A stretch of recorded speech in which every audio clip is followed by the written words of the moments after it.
Hey guys, welcome to week 3 Success Project update. We were going to talk about some other things this week, but we actually had a couple of questions and clarifications about budgeting from last week. And one of the things, some of the numbers were kind of confusing for people and where to find the budget. So if you go at successproject.org/documents, and on there you'll see where we've uploaded the template. And these are just generic numbers, but they all zero out according to the averages that we based these other budgets on, and the hybrid that we created that we're working with our numbers, and then you guys put your own numbers in there. But the important ones were the giving, savings, and investing numbers. Now those are defaulted at 5%, but you can put them to 3%, 9%, whatever. 10% is ideal. But make sure that they're all the same so that you get in a habit of taking the same exact amount out of each paycheck. For those of you out there that are also self-employed, you don't get a regular paycheck every 2 weeks. You get paid when the job is finished. You can still do this plan. You just take the amount that you get paid, and every time you're paid, you take that 3%, 5%, 10%, whatever you do, and then put the rest into the rest of your budget, pay your bills as you go.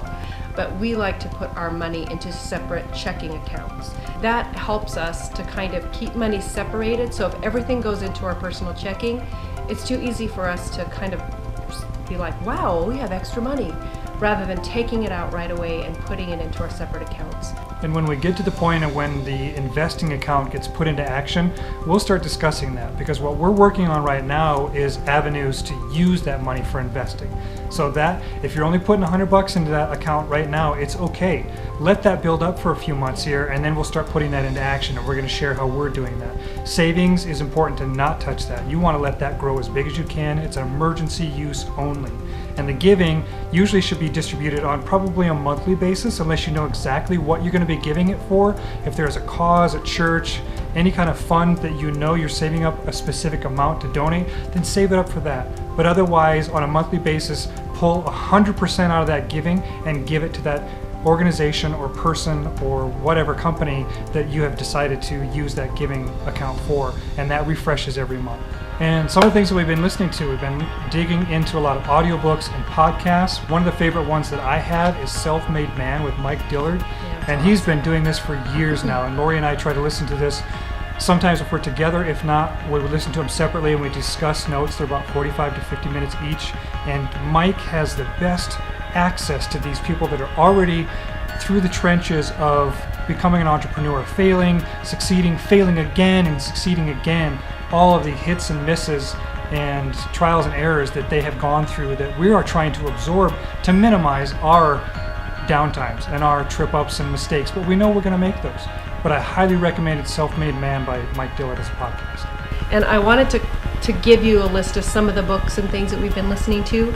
So Money Master the Game by Tony Robbins. That might be, and I felt listening to it that some of it is way beyond where I am, but I want to get there. So it's good to have all of that information for the next step and the next step and the next step. I don't think it's bad to listen to those that are maybe beyond where you're at right now and where we're at right now. How to Win Friends and Influence People. I think that books like that are very good, just about attitude and how to treat others and those kinds of things. The 4-Hour Work Week by Timothy Ferriss. I'm in the middle of reading that. I think it's an interesting book, and I'm excited to learn more. The series that we're working on, Money Revealed, is full of stuff. So we learn so much with every episode of that, and we will continue to share that with you because I think it's an incredible reference for everybody. One of the things we were introduced to through listening to Self-Made Man podcast with Mike Dillard was a gentleman who has a company called Jungle Scout, which teaches you the fundamentals of starting an Amazon business. So as a part of learning to be diversified, an Amazon business is something that we are going to investigate. One great thing about this, and we kind of discussed this back and forth, because Jungle Scout has a membership fee or whatever that you have to pay every month if you want to be a part of their research and all that, which I think is incredible.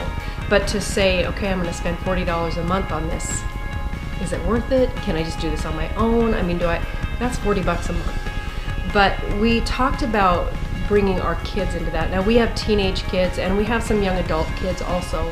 And if we can use that resource for our family, we want our kids to be entrepreneurs also.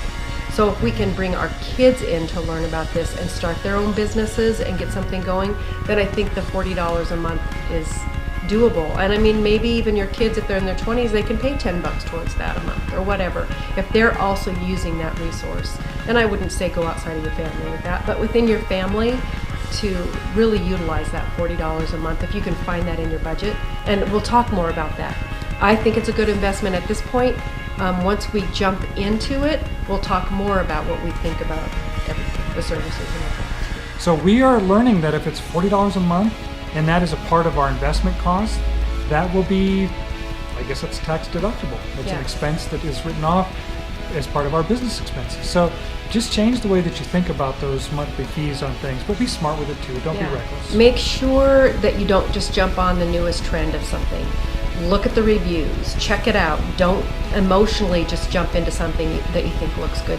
You have to be smart about the business decisions you make, but you also have to accept risk, because with any opportunity, there is risk. It's just inevitable. Okay, well, that's this week's Success Project update. Thank you for the questions. We appreciate an ability to clarify things as we learn and as we share this information too. So next week, I think Lori's going to be talking about how to find money to get it to work for you. I'll see you next week.